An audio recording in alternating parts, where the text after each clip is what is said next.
Dear students, this is Praveen Kumar Agarwal from Management Department welcomes you in my today's lecture of company law. In today's lecture, we will discuss upon the concept of whole time directors. Previous lectures में हम की managerial personnels के topic को discuss कर रहे थे, जिसमें मैंने आपको डिफरेंट की मैनेजरियल पर्सोनल्स के बारे में डिस्कस किया था, जैसे मैनेजिंग डायरेक्टर या चीफ एग्जीक्यूटिव ऑफिसर या फिर इसको मैनेजर का नाम भी देते हैं. सेकंड कैटेगरी वॉज था whole time directors. Third one was the chief financial officer, company secretary and other managerial personnels. इनमें से मैंने आपसे कॉन्सेप्ट डिस्कस किया था, कैरेक्टरिस्टिक्स डिस्कस की थी about managing director of the company. आज के लेक्चर में हम डिस्कस करेंगे about the concept of the whole time director. कौन होता है कंपनी के अंदर whole time director? A whole time director includes a director who is in the whole time employment of the company, devotes his whole time of working hours to the company and has a significant personal interest in the company as his source of income.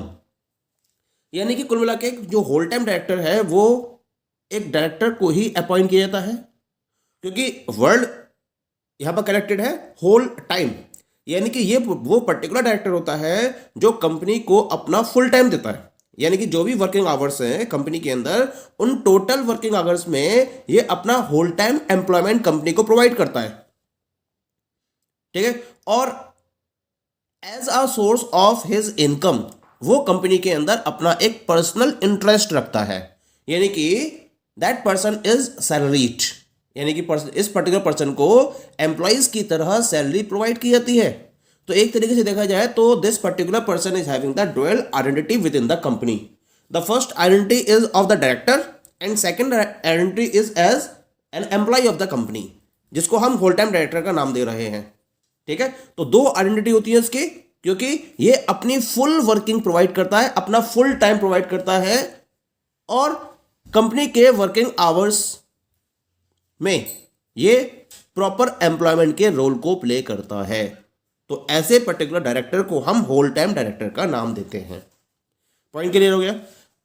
Company act में section 294 में इसकी एक proper definition दे रखी है, और इसके according a whole time director refers to a director who has been in employment of the company on a full time basis and is also entitled to receive remuneration.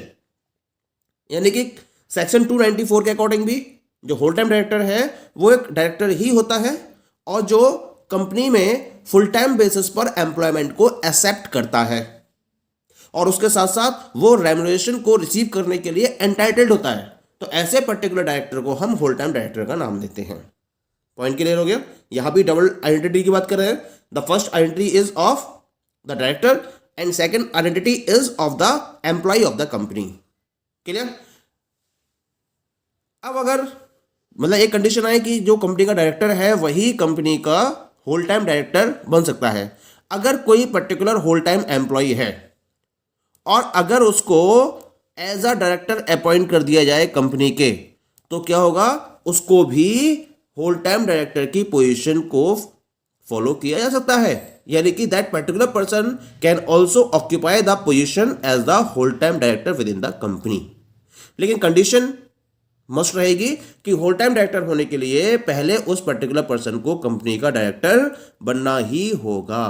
अगर employ है, full time employ है या whole time employ है, और अगर वो whole time director बनना चाहता है, तो उसके लिए सबसे पहले उसे कंपनी के डायरेक्टर के रोल पर अपॉइंट होना ही होगा, तब वो कंपनी का होल टाइम डायरेक्टर बन सकता है. ये कहना है सेक्शन 294 का.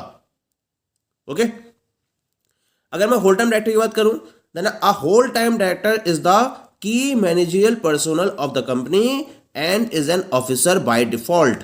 वो जरूर एक एम्प्लॉय के तरह वर्क कर रहा होता है होल टाइम डायरेक्टर, लेकिन वो एक की मैनेजरियल पर्सनल होता है, और इसके साथ साथ जो पर्टिकुलर पावर्स, राइट्स, ड्यूटीज जितनी भी पर्टिकुलर डायरेक्टर्स के पास होती हैं, वही सारी पावर्स, रोल्स, ड्यूटीज वो उस पर्टिकुलर होल टाइम डायरेक्टर के पास भी अवेलेबल होती हैं। वो कंपनी के एम्प्लॉय की तरह बिहेव जरूर कर रहा है, लेकिन वो केवल और केवल वर्किंग आवर्स जो है कंपनी के, उनमें अपना फुल डिवोशन देता है। लेकिन जो डायरेक्टर के तौर पर उसकी पोजीशन है कंपनी के अंदर, उसको आप नेग्लेक्ट नहीं कर सकते। यानी कि उस डायरेक्टर की पोजीशन में उसके पास जो पावर्स है, उन पावर्स को एक्सरसाइज करते हुए वो अपने डिफरेंट टाइप की वर्किंग्स या ड्यूटीज को फुलफिल भी करता है। पॉइंट क्लियर हो गया? So this is about the whole time director. The next topic is conditions for appointment of a manager, MD और होल टाइम डायरेक्टर।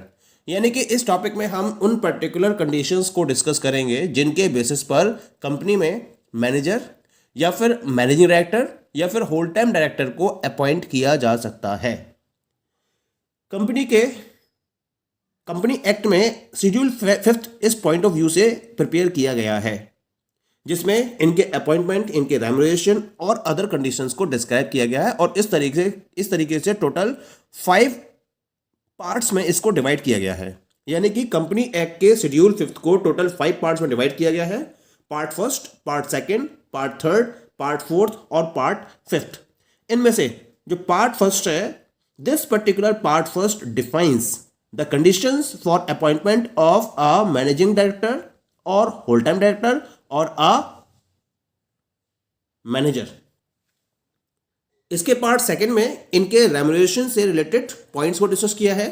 इसी तरीके से हर पर्टिकुलर पार्ट में अलग अलग रूल्स एंड रेगुलेशंस को डिस्क्राइब किया गया है in relation to MD, manager और होल टाइम डायरेक्टर। तो हमें यहां डिस्कस करना है कि शेड्यूल 5 के पार्ट फर्स्ट के अकॉर्डिंग अगर कंपनी अपने यहां एमडी या होल टाइम डायरेक्टर या मैनेजर को अपॉइंट करना चाहे तो उसके लिए किन किन कंडीशंस को इसको फुलफिल करना होता है। तो इनके लिए डिफरेंट कंडीशंस यहां मैंने रिप्रेजेंट की है। पहला पॉइंट है इसके अंदर, that is had not been sentenced to imprisonment और टू अ फाइन एक्सीडिंग ₹1000। यानी कि जो कैंडिडेट है जो अबव पोस्ट के लिए कंपनी के अंदर अप्लाई करता है, उसको किसी भी पर्टिकुलर टाइम पीरियड में इम्प्रिजनमेंट की सजा ना सुनाई गई हो, यानी कि उसको जेल ना हुई हो, वो कभी भी जेल ना गया हो, और उसके साथ साथ उसको 1000 रुपये से ज़्यादा का फाइन ना भरना पड़ा हो। यानी कि अगर जेल नहीं गया है और अगर उसका चालान होता है या उसको फाइन भरना पड़ता है तो उसने कभी भी 1000 रुपये से ज़्यादा का फाइन ना भरा हो, तो ऐसा कैंडिडेट इन पोस्ट के लिए यानी कि एमडी, मैनेजर या होल टाइम डायरेक्टर की पोस्ट के लिए अप्लाई कर सकता है किसी भी कंपनी में। That is very must condition कि उसको कभी भी जेल ना हुई हो और उसके ऊपर कभी भी 1000 रुपये से ज्यादा का फाइन ना रहा हो। That is clear. Second point की बात करते हैं, had not been detained. It means that the candidate had not been detained for any period under the Conservation of Foreign Exchange and Prevention of Smuggling Activities Act 1974। ये particular act है smuggling को prevent करने के लिए और foreign exchange को prevent करने के लिए, उसको कंजर्व करने के लिए एक एक्ट बनाया गया है। उस एक्ट का नाम है conservation of foreign exchange and prevention of smuggling activities act 1974।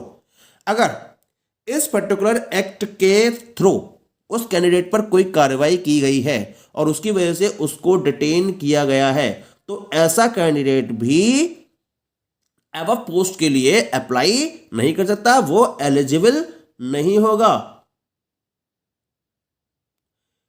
लेकिन पॉइंट 1 और पॉइंट 2 में जो कंडीशंस मैंने डिफाइन की हैं, अगर सेंट्रल गवर्नमेंट अप्रूवल के लिए पर्टिकुलर पर्सन के अपॉइंटमेंट के लिए अप्रूवल दे देती है, जो पर्टिकुलर पर्सन, मान लीजिए एक पर्टिकुलर पर्सन है जो कन्विक्टेड है और जो डिटेन्ड है पॉइंट 1 के अकॉर्डिंग और पॉइंट 2 के अकॉर्डिंग, लेकिन अगर उनके अपॉइंटमेंट के लिए सेंट्रल गवर्नमेंट की तरफ से अप्रूवल मिल जाता है तो उस केस में उन पर्टिकुलर पर्सन के कैंडिडेचर को फॉलो किया जा सकता है। अदरवाइज कोई भी कंडीशन नहीं है जिसमें ये पर्टिकुलर पर्सन ये particular candidates as a manager, MD और होल टाइम डायरेक्टर के लिए अप्लाई कर सके किसी भी कंपनी में।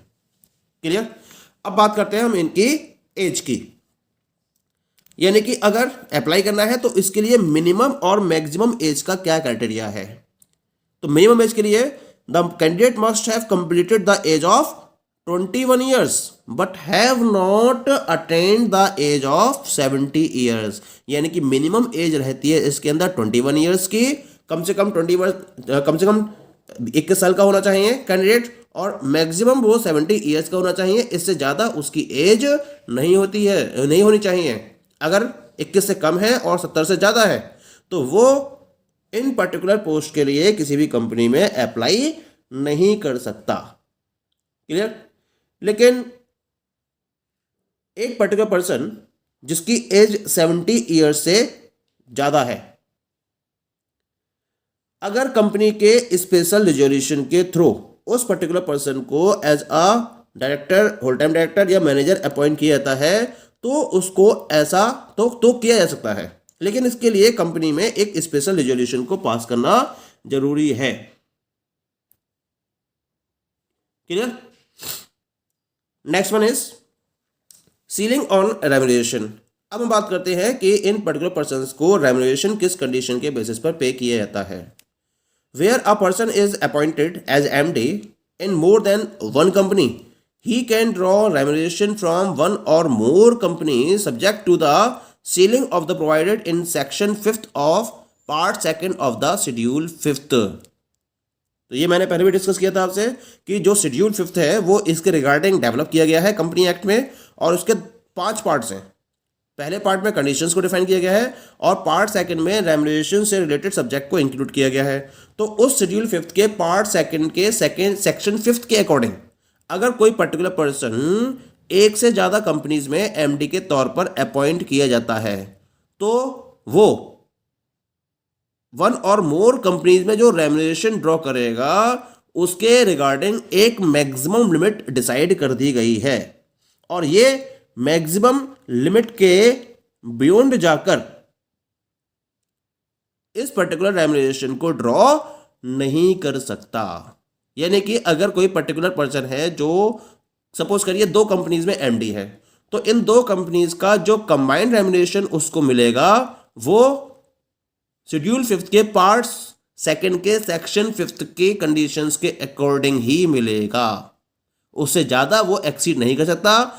इन्होंने क्या कर रखा है, एक सीलिंग यानी कि मैक्सिमम लिमिट को फिक्स कर रखा है, उसके अकॉर्डिंग ही इसको ये पर्टिकुलर अमाउंट मिलती है। That is clear. तो ये बात हो गई सीलिंग ऑन रेम्यूनरेशन की।